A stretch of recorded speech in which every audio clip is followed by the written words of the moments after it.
Hi, this is David Daughtry at Copper One Financial.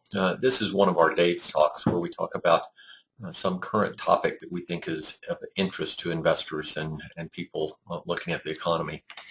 Today, we're going to talk a little bit about something that's been in the news but not very high profile as far as the economic impact of it. And that's really the Iraqi civil war that's being fought as we speak, really. You've got the Islamic State of Syria and the Levant that people are calling a terrorist organization over there. And one of the things that I wanted to bring up a little bit is when you look at Iraq, they're a major player in the oil production globally. Before the invasion and the war in Iraq, they were producing under Saddam Hussein about 2 million barrels a day. Currently, and then when during the war, they went to zero, but currently now they're at about 3.6 million barrels a day. And that's a significant amount. That's about 3 to 4% of what you're seeing in the total global production.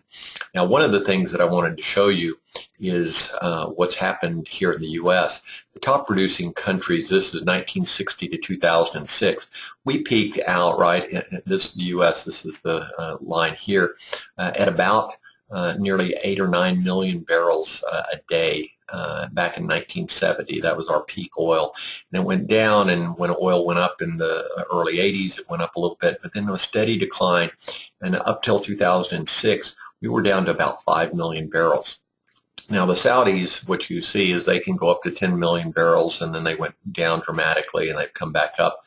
And the former USSR was up at 11 or 12 million barrels, and now that's a lot of different countries. So when you look at Russia, they're right on top of Saudi Arabia, and Iran is down there about half what a lot of those are. But let me show you one other thing when we're looking at this. And that is, if you're looking at the production here, Russia, there is about 11 million, Saudi Arabia about 10 million.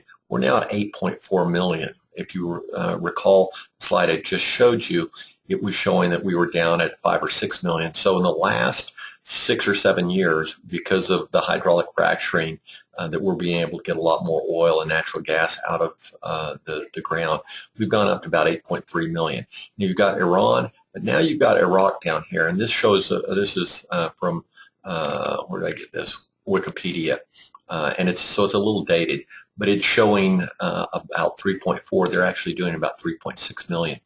So you've got 84, 85 million here. The total production is really nearly 90 million barrels per day. The problem is if this 3.6 million, 3.4 to 3.6 million were to go away tomorrow, there is not enough excess capacity in all the world to replace that immediately.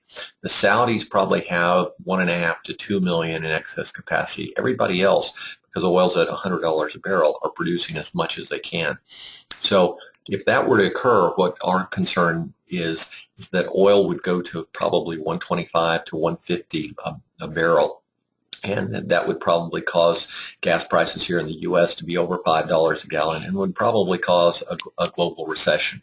Now, the good news is these fighters, terrorists, whatever you want to call them, this civil war that's occurring in Iraq, once they've taken over an area that has any oil wells, they have not shut them down. That's not to say that wouldn't occur going forward, but currently they haven't. But that's our concern. That's one of the sort of the outlier events that if that occurs, it could be a real problem for a global economy. Don't see it happening right now, but a lot of times small things morph into much larger things, the most famous of which probably was Ben Bernanke in 2007 saying that the subprime mortgage was a small part of the U.S. economy and wouldn't have a material impact. Great understatement. So anyway, we're always trying to keep you on top and in touch with things that might potentially have impact. So anyway, thank you very much for listening and watching, and we will talk with you later. Thank you.